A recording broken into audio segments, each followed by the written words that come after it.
Governor Abbott ramps up his battle with the Biden administration with an executive order banning vaccine mandates. Generally, when there's a conflict, the federal law will trump the state law.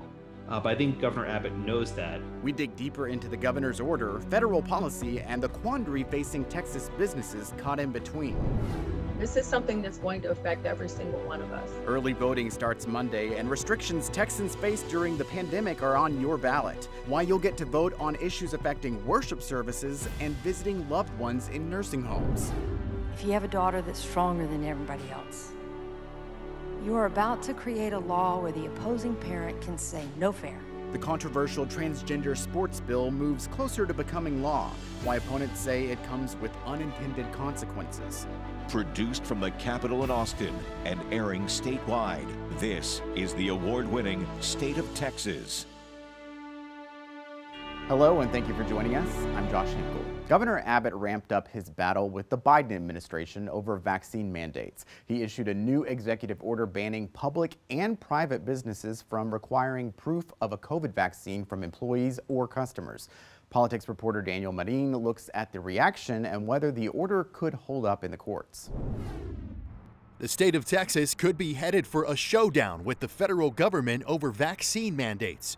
The governor announced this executive order that reads in part, quote, "No entity in Texas can compel receipt of a COVID-19 vaccine by any individual, including an employee or a consumer." The governor also added the issue to the current third special legislative session, calling on lawmakers to cement his request in state law. That's a direct challenge to President Biden's vaccine or test mandate for companies with more than 100 employees. Generally, when there's a conflict, the federal law will trump the state law.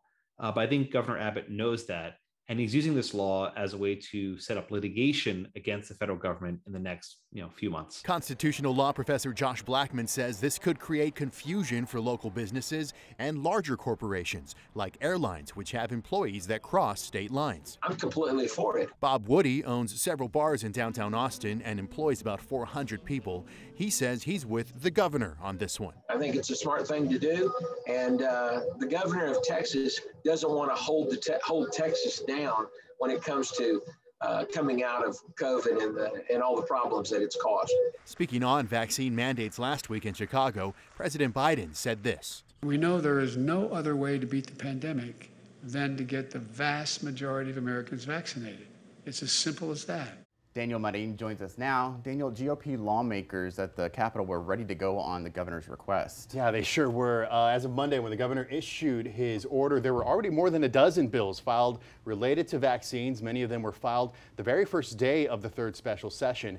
And as we mentioned in last week's show, a group of Republican lawmakers held a news conference recently pleading with the governor to add vaccine mandates to the special session agenda. And Josh, it appears it happened.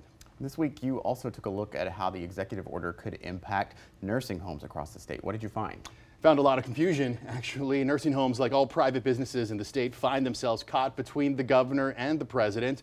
They don't really know who to obey at this point because, remember, the president plans to make it a requirement for nursing homes to have their staff vaccinated in order to receive federal funding.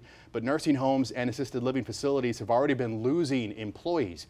According to a survey from the Texas Healthcare Association and the group Leading Edge, long-term care communities saw a 12% decline in employment since the start of the pandemic, and 30% are putting caps on new admissions because of staffing shortages. I also did speak with the head of the National Association of Healthcare Assistants. She is a proponent of vaccines, but she also thinks if the governor ends up winning this battle, some nursing homes that are worried about losing employees over vaccine mandates, they might actually be breathing a sigh of relief. Josh. All right, Daniel, thank you very much. On Thursday, the Texas Supreme Court blocked one school district's vaccine mandate. San Antonio ISD had required all employees be vaccinated by Friday. In a statement, Attorney General Ken Paxton applauded the decision, saying he's glad that the court confirmed that the governor's decisions control both the state and local levels. That ruling and the governor's order come as COVID cases continue to decline after a summer surge. We're seeing more people grow comfortable with returning to pre-pandemic activities, even though the virus is still with us. Monica Madden examines what medical experts are saying now about the future of the virus. They are sounds and sights of what we once called normal. I haven't seen a whole lot of masks here today. A roaring stadium for Saturday college football. and a return to live music festivals, things that now feel like privileges. It was honestly really sad that we couldn't go last year, but I'm really glad to be here this year. But with a closer look, reminders of the COVID-19 pandemic still present after a grim summer wave. This last variant was so contagious, the Delta variant. The state's top epidemiologist says it's hard to determine how long COVID-19 will remain in our communities, but history might give us an idea. We're going to have to rebuild things, just like they did after the 1918 flu pandemic. Kids are behind on their immunizations. Kids' educations were impacted. Manufacturing around the world has been impacted. And so there's a whole lot of recovery that still needs to happen.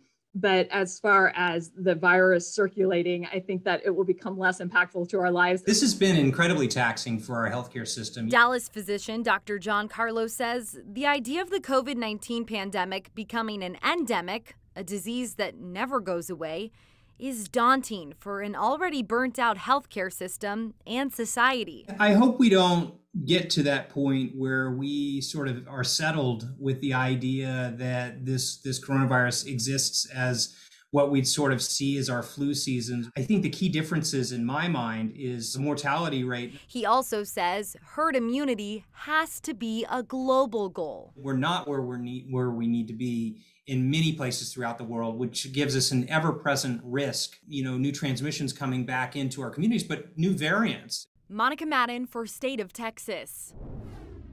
We may be past the worst of the pandemic, but colleges and universities are still feeling the effects. Our investigation looks at which campuses are recovering and who's still struggling. I know that's politics, and I'm a Democrat, and Republicans want to get rid of me. What I'm mad about is how they did it. Fallout from a redistricting plan pushing through the Capitol. Why one lawmaker says he's ready to find a new home to try to stay in the ledge. It affects all 332,000 girls currently playing UIL sports in Texas. A bill to limit public school athletes to playing sports based on their biological sex moves closer to becoming Texas law. Supporters say they're trying to protect girls, while critics say it could harm them instead.